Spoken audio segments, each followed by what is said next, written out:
Ricardo Sevilla, te extrañé, te saluda con mucho gusto Toño Ruiz, ya de regreso aquí en Sin Censura. Y este es un tema que a mí, a ti, a Vicente y al público consentidor apasiona, este tema que venimos arrastrando desafortunadamente desde hace siglos, desde hace 500 años desafortunadamente, y así lo planteaba el presidente López Obrador.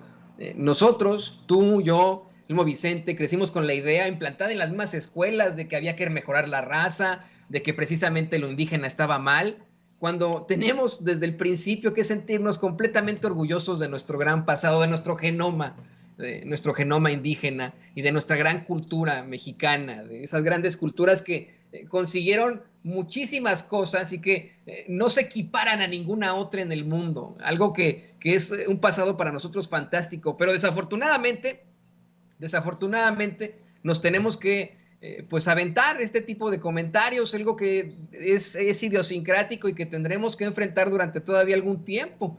Yo te pregunto a ti, además de esta idiosincrasia que vivimos como mexicanos, ¿cómo podemos contrarrestar ese racismo, ese clasismo y esa discriminación si, como bien mencionas, continúan infectándonos personajes asquerosos como Carlos Alarraqui, que abiertamente es racista, abiertamente es clasista, o el tipejo este llamado Chumel Torres, que constantemente envenena a muchos jóvenes que piensan que es cagado, ¿no? Así, es que es muy cagado el Chumel Torres, ¿no?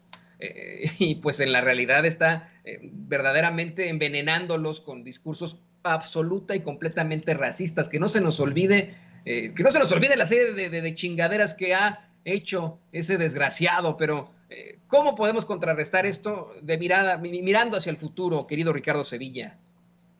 Querido Toño, qué gusto saludarte y compartir contigo la mesa de Sin Censura. Siempre es un placer. Y bueno, la fórmula a lo mejor suena un lugar común, pero no hay de otra. Hay que leer, hay que cultivarnos como una tierra fértil que somos. Y pues bueno, ahí están todos estos voltarianos de derecha que siempre están poniendo al gran Voltaire, hablan en letras libres, al gran Voltaire, al gran pensador, claman en la revista Nexos de Aguilar Camín. No era del todo así.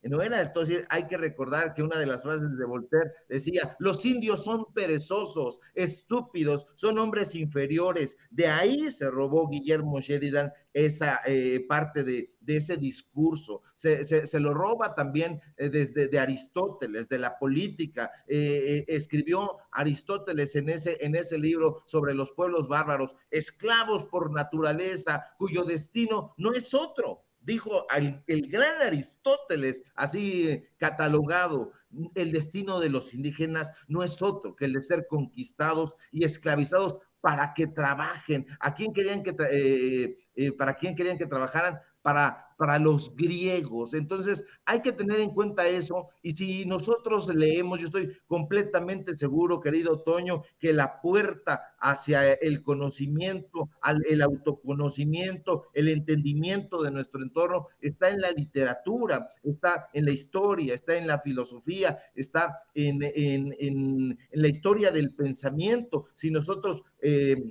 hacemos un recorrido y vamos colocando todo en su justa dimensión, nos vamos a dar cuenta de que esta narrativa racista, xenófoba, ha estado desde la época de la conquista, pero a lo largo del tiempo se ha ido solidificando gracias a que estos personajes han ido publicando cosas como la que exhibimos la semana pasada de Guillermo Sheridan, pero lo mismo podemos hacer con Octavio Paz, lo mismo podemos hacer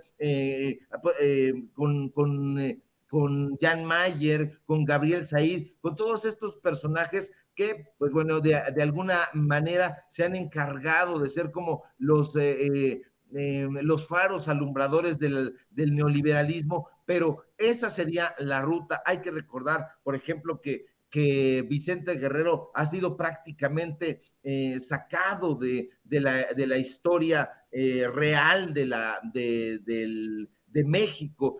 Vicente Guerrero que es uno de los personajes, por cierto, que decretaron la abolición de la esclavitud en otra ocasión posterior a Hidalgo. Pues lo han blanqueado, imagínate, lo han blanqueado, y él era un afrodescendiente, era oriundo, igual que Ignacio Manuel Altamirano de Tixtla. Entonces, yo creo, Vicente, querido Toño, público memorioso, que leyendo vamos a encontrar esas muchas respuestas para la mejor convivencia social. Y por supuesto, cuando tú abres un libro, cuando empiezas a enterarte con muchísimo rigor de la historia, de los tropiezos en los que han caído todos estos historiadores y pseudohistoriadores apoyados por la prensa conservadora, vas a ir apagando la tele como gesto aledaño, y eso, apagar la televisión, el canal de las estrellas, todos quieren acostarse con ella,